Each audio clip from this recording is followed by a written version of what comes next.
കഴിഞ്ഞ Blasters versus Mohammedan FC മത്സരത്തിന് മുമ്പ് മനോരമ ന്യൂസിന്റെ ഒരു കോലും കൊണ്ട് വന്ന പുള്ളിക്കാരന് ഒരു ഇന്റർവ്യൂ, അതായത് നമ്മുടെ മുഹമ്മദ് റാഫിയും അതേപോലെ CK വിനീതും ചേർന്ന് നൽകുന്നത് നമ്മൾ കണ്ടതാണ്. അതിൽ CK വിനീത് കുറെ പരാമർശങ്ങൾ നടത്തിയിരുന്നു.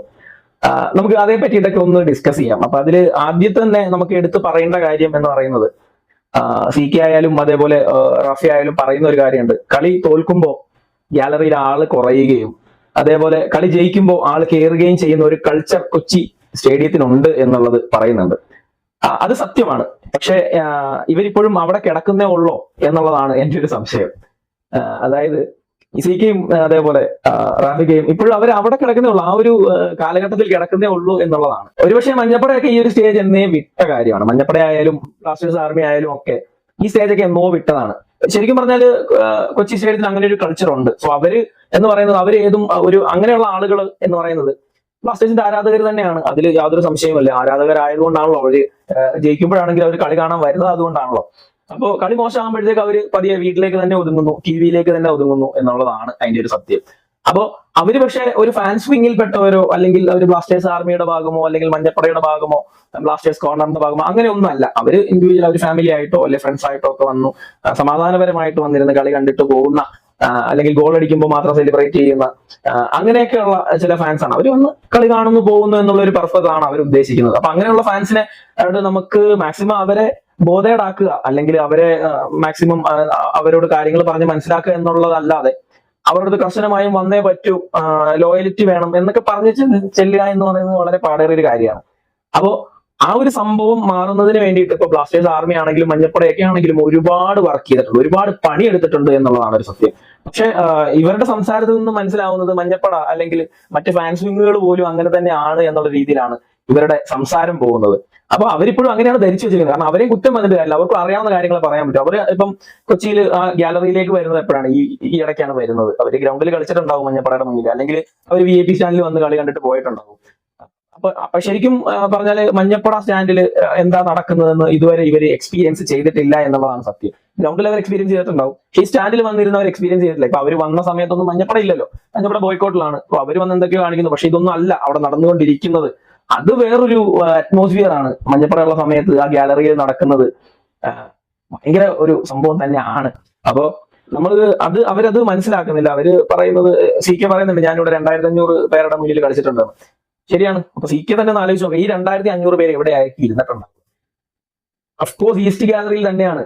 ഇപ്പൊ പണ്ട് ഞാൻ ഫേസ്ബുക്കിൽ വായിച്ചൊരു സാധനമുണ്ട്, അത് മഞ്ഞപ്പടയെ പറ്റി എഴുതിയതാണ്. അതായത് ആടിത്തിമിർക്കാൻ 80,000, കട്ടയ്ക്ക് കൂടെ നിൽക്കാൻ 9,000 എന്ന് പറഞ്ഞിട്ട്.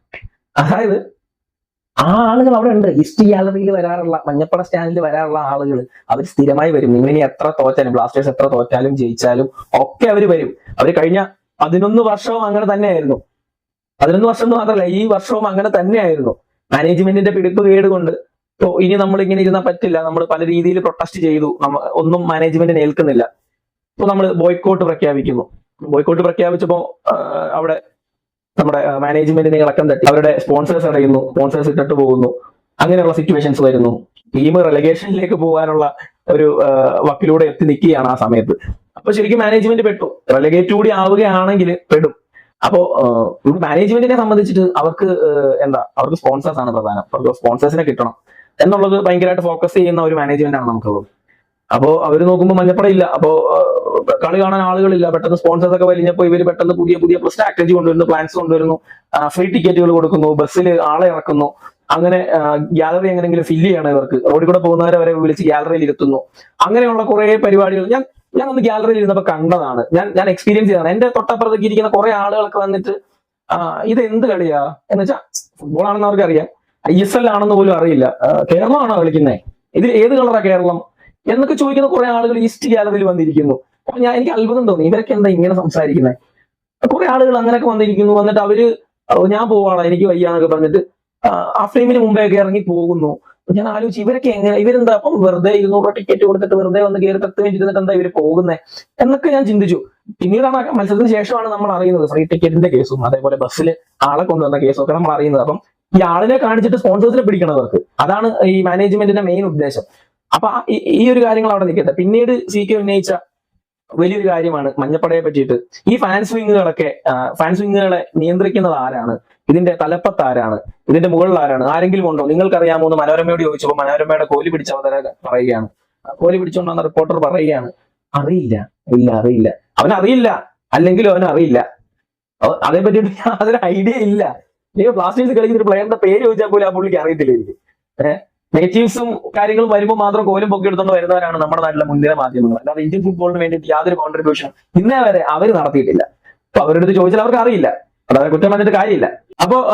അപ്പൊ CKക്കും ഇത് അറിയില്ല എന്ന് തന്നെയാണോ പറയുന്നത്? അപ്പൊ മഞ്ഞപ്പട എന്ന് പറയുന്ന ആ ഒരു ഫാൻസ് വിങ് ഒരു തല്ലിക്കൂട്ട് പരിപാടിയാണ്, ഒരു മാസ്ക് ആണ്, ആളുകളെ പറ്റിക്കുന്ന പരിപാടിയാണ് എന്നാണോ ഉദ്ദേശിക്കുന്നത്? വെറുതെ കുറെ ആളുകൾ വന്ന് ഡ്രമ്മൊക്കെ ആയിട്ട് ഇന്നും വന്ന് ടിക്കറ്റ് എടുത്ത് കളി കാണാൻ കയറിയിട്ട് അവിടെ നിന്ന് ഡ്രമ്മും കൊട്ടി പാട്ട് പാടുകയാണെന്നാണോ വിചാരിച്ചിരിക്കുന്നത്? ഇനിയിപ്പോ CK അങ്ങനെ എന്തെങ്കിലും സംശയം ഉണ്ടെന്നുണ്ടെങ്കിൽ എനിക്കറിയാം, നിങ്ങൾക്കിത് അറിയാം, നിങ്ങൾക്കും അറിയാം, നിങ്ങളുടെ കൂടെയുള്ളവർക്കും അറിയാം, എല്ലാവർക്കും അറിയാം. ഇത് ആളുകളെ തെറ്റിദ്ധരിപ്പിക്കാൻ വേണ്ടിയിട്ട്.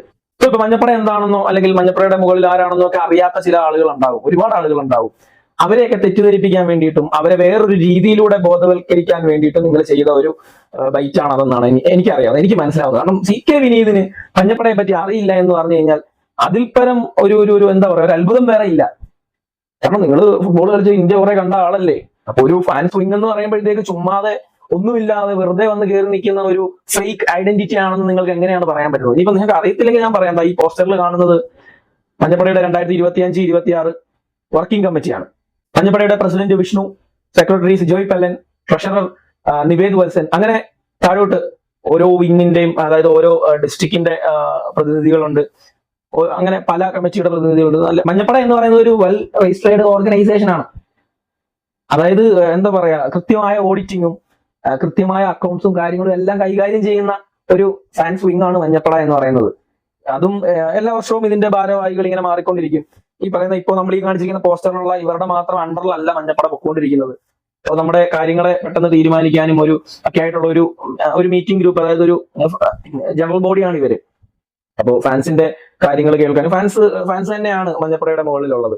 അപ്പൊ ആ കാര്യങ്ങളെ അതിന്റെ നടത്തിപ്പിനും ആവശ്യങ്ങൾക്കൊക്കെ വേണ്ടിയിട്ടാണ് ഇങ്ങനെ ഒരു കമ്മിറ്റി രൂപീകരിച്ചിരിക്കുന്നത്. ഇതിന്റെയൊക്കെ മുകളിൽ ആളുകളുണ്ട് ബ്രോ. പിന്നെ എന്തോന്നത് മഞ്ഞപ്പടയെ നിയന്ത്രിക്കുന്ന AI ബോട്ടാണെന്ന് വിചാരിച്ചാൽ. അപ്പൊ ഇതൊക്കെ തെറ്റായ പരാമർശങ്ങളാണ്. ഇത് ആളുകളെ തെറ്റിദ്ധരിപ്പിക്കാൻ വേണ്ടിയിട്ടുള്ളതാണ്. CK എന്താണ് ഉദ്ദേശിക്കുന്നത് നമുക്ക് ഇപ്പോഴും മനസ്സിലായി. നിങ്ങളെ നമുക്ക് ഭയങ്കര ഇഷ്ടമാണ്, നിങ്ങളുടെ പേരിൽ നമ്മൾ ഒരുപാട് അഭിമാനിക്കുന്ന ആളുകളുമാണ്. അപ്പൊ അങ്ങനെ ഒരാള് സത്യാവസ്ഥ മനസ്സിലാക്കിയിട്ടും മാനേജ്മെന്റിന്റെ പ്രശ്നങ്ങളും അവർ ഒക്കെ പ്രത്യക്ഷമായിട്ടും അവരെ വിമർശിക്കാതെ ഫാൻസിനെ വിമർശിക്കുന്നതിന്റെ കാര്യം നമുക്ക് മനസ്സിലാവുന്നില്ല. ബോയ്ക്കോട്ടാണോ നിങ്ങളുടെ പ്രശ്നം? അതായത് മാനേജ്മെന്റ് എന്ത് തെണ്ടിത്തരം കാണിച്ചാലും അതൊക്കെ കണ്ടില്ല എന്ന് നടിച്ചുകൊണ്ട് ആരാധകരെന്നും സ്റ്റേഡിയത്തിൽ വന്നോണം, കളി കണ്ടോണം എന്നുള്ളൊരു ആജ്ഞാപനമാണോ നിങ്ങൾ ഉദ്ദേശിക്കുന്നത്? അത് എത്ര നാൾ ആ ഗ്യാലറിയിൽ വന്നിരുന്നു, പല രീതിയിൽ നമ്മൾ പ്രൊട്ടസ്റ്റ് ചെയ്തു. ഇത് കപ്പില്ലാത്തതോ അല്ലെങ്കിൽ കളി തോൽക്കുന്നതോ ഒന്നും അല്ല പ്രശ്നം. അല്ലെങ്കിൽ നിങ്ങൾ വിചാരിച്ചിരിക്കുന്നത് ഇപ്പോഴും ഈ സീസൺ നമ്മുടെ മോശമായതുകൊണ്ടാണ് നമ്മൾ ബോയ്ക്കോട്ട് ചെയ്തത് അല്ലെങ്കിൽ നമ്മൾ പ്രതിഷേധിക്കുന്നത് എന്നുള്ളതാണ്. സോ അവിടെയാണ് നിങ്ങളുടെ ആദ്യത്തെ തെറ്റ് എന്നുള്ളതാണ്. നമ്മൾ അതല്ല, നമ്മൾ 100 കണക്കിന് തവണ നമ്മൾ ഇത് പറഞ്ഞു കഴിഞ്ഞു. നിങ്ങളിൽ നിന്ന് തന്നെ തുടങ്ങാം, CKയിൽ നിന്ന് തന്നെ തുടങ്ങാം. അതായത് CK വിനീത് തന്നെ ഒരു ഇന്റർവ്യൂവിൽ പറഞ്ഞു, എന്നോട് ബ്ലാസ്റ്റേഴ്സിന്റെ മാനേജ്മെന്റ് ചെയ്തത് വരെ എല്ലാവർക്കും അറിയാമല്ലോ, നിങ്ങൾക്കത് അറിയാമല്ലോ. അപ്പൊ അവിടുന്നേ തുടങ്ങിയ കാര്യങ്ങളാണ് നമ്മൾ ഈ പറയുന്നത്. CKനെ സെല്ല് ചെയ്തത്, സഹലിനെ സെല്ല് ചെയ്തത്, ടൂട്ടിയനെ സെല്ല് ചെയ്തത്, ഏറ്റവും വിഷമായൊരു സാധനം. ഡൈസിനെ സെല്ല് ചെയ്തത്, അൽവാരോനെ സെല്ല് ചെയ്തത്. അതേപോലെ നമ്മുടെ ഈ ക്ലബ് ഫിലോസഫി തന്നെ പറഞ്ഞു കഴിഞ്ഞാൽ ഭയങ്കര റോങ് ആണ്. ഒരു ടീമിനെ നിലനിർത്തുന്നില്ല, നമുക്കൊരു കൺസിസ്റ്റൻസി ഇല്ല. ഇപ്പൊ നമ്മൾ ഇപ്പൊ പ്രീമിയർ ലീഗിലൊക്കെ നോക്കൂ, എന്താണ് അവിടെ എത്രയോ ചെറിയ ടീമുകളുണ്ട്. ഇപ്പം നമ്മളിപ്പോ ആദ്യത്തെ കുറച്ച് ടീമുകൾ എടുത്തു കഴിഞ്ഞാൽ പിന്നീട് ഇപ്പം ഞാനൊക്കെ ആരാധിക്കുന്ന ലീഡ്സ് യുണൈറ്റഡ് എന്ന് പറഞ്ഞ ടീമുണ്ട്. പക്ഷെ ലീഡ്സ് ഇപ്പൊ എനിക്ക് തോന്നുന്നു 14ാം സ്ഥാനത്തെന്തോ ആണ്. അവര് അതിൽ നിന്ന് മേലോട്ടൊന്നും വരുന്നൊന്നുമില്ല. പക്ഷെ ലീഡ്സിന്റെ ഒരു കളി ഞാൻ TV അല്ലെങ്കിൽ ഞാൻ ഇരുന്ന് കണ്ടിട്ട് ഞാൻ എണ്ണിക്കുമ്പോൾ ഞാൻ ഭയങ്കര സാറ്റിസ്ഫൈഡ് ആണ് മാച്ചിൽ. കാരണം ലീഡ്സ് ഫൈറ്റ് ചെയ്യുന്നുണ്ട്. ഈ വർഷം തന്നെ ലീഡ്സ് പ്രീമിയർ ലീഗിലുള്ള എല്ലാ വമ്പന്മാരെയും, ആർസണൽ ഒഴിച്ച് ബാക്കി എല്ലാരെയും തോൽപ്പിച്ചു അവര്. പിന്നെ കൂടുതലും ചെറിയ ടീമുകളായിട്ട് ടൈ ആയിരുന്നു, കുറെ തോൽക്കുകയും ചെയ്തു. പക്ഷെ തോൽക്കുന്ന കളിയാണെങ്കിൽ പോലും ഗുഡ് ഫൈറ്റ് നടത്തുന്നുണ്ട് അവര്. ഭയങ്കര ഫൈറ്റ് ചെയ്ത് നമുക്ക് ആ കളി കാണുമ്പോൾ തന്നെ നമുക്ക് മനസ്സ് നിറയും. സോ അതാണ് നമുക്ക് വേണ്ടത്. അവര് ഒരിക്കലും താഴെ തട്ടിലേക്ക് പോകുന്നുണ്ട് എന്നുള്ളൊരു ഫീലിങ്സേ അവിടെ ഇല്ല. അപ്പൊ ഓരോ ക്ലബുകളുടെയും ഫാൻസ് ആഗ്രഹിക്കുന്ന അങ്ങനെയാണ്, കപ്പടിക്കണ്ട അല്ലെങ്കിൽ നിങ്ങളങ്ങ് എല്ലാ കളിയും ജയിച്ചു എന്നുള്ളതുമല്ല, നല്ല പെർഫോമൻസുകൾ, അല്ലെ നമുക്ക് പറയാൻ നല്ല പ്ലേയേഴ്സ്, അവരുടെ പെർഫോമൻസുകൾ, നല്ല ഫൈറ്റുകൾ കൊടുക്കുന്നു. ഇപ്പൊ ബെഗാനുമായിട്ട് ബ്ലാസ്റ്റേഴ്സിന്റെ എല്ലാ മത്സരങ്ങളെയും ഇന്ത്യൻ എൽ ക്ലാസിക്കോ എന്ന് പറയുന്നുണ്ട്. സോ എനിക്ക് തോന്നുന്നില്ല അങ്ങനെ നമുക്ക് പറയാൻ ഇനി പറ്റുമോ എന്ന് എനിക്ക് അറിയില്ല. കാരണം അവർക്ക് യാതൊരു ഫൈറ്റും നമ്മൾ കൊടുക്കുന്നില്ല. അവർ വെറുതെ വരുന്നു, ബ്ലാസ്റ്റേഴ്സ് ആയിട്ടാണോ ജയിക്കുക എന്നുള്ളൊരു രീതിയിൽ ബഗാൻ വരുന്നു, ജയിച്ചിട്ട് പോകുന്നു. ഇതാണ് സംഭവിച്ചുകൊണ്ടിരിക്കുന്നത്. അപ്പൊ നമുക്ക് നല്ല ഫൈറ്റ് കൊടുക്കാൻ പറ്റണം. ഇവാനാശന്റെ സമയത്ത് അത് കിട്ടുന്നുണ്ട്. CK പറയാനാണെങ്കിൽ നമുക്ക് എല്ലാവർക്കും അറിയാം, നിങ്ങളൊരു വലിയ ലിവർപൂൾ ആരാധകനാണ്. ലിവർപൂളിലെ ഓരോ മാനേജർമാരും ഏതെങ്കിലും ഒരു എവേ മത്സരം പോയി തോറ്റിട്ട് പ്രസ് കോൺഫറൻസിൽ അഹങ്കാരത്തോടു കൂടി, അഭിമാനത്തോടു കൂടി പറയുന്ന ഒരു സാധനമുണ്ട് അവരോട് തിരിച്ച്, വെൽക്കം ടു ആൻഫീൽഡ്, അങ്ങോട്ട് വരാൻ. അപ്പൊ അവിടുത്തെ ആരാധകർ എന്താണെന്നുള്ളതിന്റെ ആദ്യത്തെ സൂചനയാണത്. അപ്പൊ അതിൽ തന്നെ എവേ കളിക്കാൻ വരുന്ന ടീം ഒന്ന് ഭയക്കുന്നുണ്ട് എന്നുള്ളതാണ്. അപ്പൊ ഇവാനാശാൻ പറഞ്ഞൊരു സാധനമുണ്ട്, കൊച്ചിയിൽ തോൽപ്പിക്കാൻ കഴിയാത്ത ടീമായി മാറണം. അത് ഇവിടുത്തെ മാനേജ്മെന്റിനെ ഒന്നും കണ്ടിട്ടല്ല പറഞ്ഞത്, ഇവിടുത്തെ ഫാൻസിനെ കണ്ടുകൊണ്ടാണ്, ഇവിടുത്തെ ഹോം അഡ്വാൻറ്റേജ് കണ്ടിട്ടാണ് പറഞ്ഞത്. അപ്പോ ആ ഒരു ലെവലിലേക്ക് മാറേണ്ട നമ്മൾ, ഇത്രയും ആരാധകരുള്ള ഇന്ത്യൻ ഫുട്ബോളിന്റെ ഏറ്റവും വലിയ പ്രശ്നം എന്ന് പറയുന്നത് ഓഡിയൻസ് ഇല്ല എന്നുള്ളതാണ്. പക്ഷെ കേരളത്തെ സംബന്ധിച്ചിട്ട് അതില്ല. ഇത്രയും ഓഡിയൻസ് ഉള്ള, ഇത്രയും ഫാൻസ് ഉള്ള ഒരു ക്ലബിന് ഇങ്ങനെ 8ാം സ്ഥാനത്തും 10ാം സ്ഥാനത്തും 7ാം സ്ഥാനത്തൊക്കെ ഫിനിഷ് ചെയ്താൽ മതിയോ? ഇങ്ങനെ തോറ്റ് അല്ലെങ്കിൽ ആർക്കും വന്ന് തട്ടിക്കളിക്കാൻ പാകത്തിന് ഒരു ടീമിനെ ബിൽഡ് ചെയ്തിട്ടാൽ മതിയോ? പോരാ. അപ്പോ അങ്ങനെയൊക്കെയുള്ള ഒരുപാട് കാര്യങ്ങൾക്കെതിരെയാണ് ഈ പ്രൊട്ടസ്റ്റ്. എത്രയോ തവണ എല്ലാവരും ഗാലറിയിൽ വന്നിട്ട് മിണ്ടാതിരുന്നു, ചാറ്റിംഗ് സ്റ്റോപ്പ് ചെയ്തിട്ട്. ഗാലറിയിൽ എല്ലാവരും ഉണ്ട്, മഞ്ഞപ്പട മുഴുവനുണ്ട്, ഗോളിന് എൻകറേജ് ചെയ്യും, അല്ലെങ്കിൽ ചെറിയ ക്ലാപ്പും കാര്യങ്ങളൊക്കെ ഉണ്ട്. പക്ഷെ മഞ്ഞപ്പടയുടേതായിട്ടുള്ള ആക്ടിവിറ്റീസ് ഒന്നുമില്ല, ഡ്രമ്മിങ്ങോ ചാൻഡിങ്ങോ കാര്യങ്ങളോ ഒന്നുമില്ല. നമ്മൾ അങ്ങനെ പ്രതിഷേധിച്ചിട്ടുണ്ട്, നമ്മൾ ടിഫോസ് വഴി പ്രതിഷേധിച്ചിട്ടുണ്ട്. അങ്ങനെ പല ടൈപ്പ് ഓഫ് പ്രതിഷേധങ്ങൾ നമ്മൾ ചെയ്തിട്ടുണ്ട്. ഒന്നും പക്ഷെ അങ്ങ് ഏറ്റില്ല. അവസാനം ഈ ബോയ്ക്കോട്ടാണ് ഏറ്റത്. ബോയ്ക്കോട്ട് ഏൽക്കുന്ന അതേ സമയത്ത് തന്നെ ടീം റെലഗേറ്റ് ആവും എന്നുള്ളൊരു സിറ്റുവേഷനും കൂടി വന്നു. ഇത് രണ്ടും കൂടി വന്നപ്പോൾ മാനേജ്മെന്റ് ഒന്ന് പെട്ടെന്ന് 2 പ്ലേയേഴ്സിനെ കൊണ്ടുവരുന്നു, പെട്ടെന്ന് ഒരു നല്ല കോച്ചിനെ കൊണ്ടുവരുന്നു. ഇതെന്തുകൊണ്ട് ഇവർക്ക് നേരത്തെ ആയിക്കൂടായിരുന്നു? അഡ്രിയാൻ ലുനാനെ ഇവിടെ നിർത്തണം എന്ന് പറഞ്ഞതാണ് ഡേവിഡ് കാർല. നവാസ് ഉദയനെ നിർത്തണം എന്ന് പറഞ്ഞാണ്, അസറിനെ ഐമനെ നിർത്തണം എന്ന് പറഞ്ഞാണ്. എല്ലാവരും പക്ഷെ വിറ്റു. എന്നിട്ട് ഫാൻസിനെ പറ്റിച്ചുകൊണ്ട് ഫാൻസിനോട് പറഞ്ഞു കാർലയുടെ പ്ലാൻസിൽ ഇവരാരും ഇല്ലാന്ന്, അല്ലേ? അപ്പൊ ഇതിനൊക്കെ എതിരെയാണ് മഞ്ഞപ്പട അല്ലെങ്കിൽ ബ്ലാസ്റ്റേഴ്സ് ആർമിയൊക്കെ സ്ട്രൈക്ക് ചെയ്യുന്നത്, ബോയ്ക്കോട്ട് ചെയ്യുന്നത്. അപ്പൊ ഇതൊക്കെ തെറ്റാണ് എന്നാണോ CK പറയുന്നത്? ഇത് തെറ്റാണ് എന്നാണ് CK പറയുന്നതെങ്കിൽ എനിക്ക് പറയാൻ ഒറ്റ കാര്യമുള്ളൂ, സുഡാനിയിൽ ഒരു ഡയലോഗ് ഉണ്ട്, അല്ലെങ്കിൽ കാലിന്മേ കളിയുള്ളവന് കളിയെപ്പറ്റി വലിയ ധാരണ ഉണ്ടാവില്ല. അതാണ് സത്യം. ശരി, ഓക്കെ, താങ്ക് യു.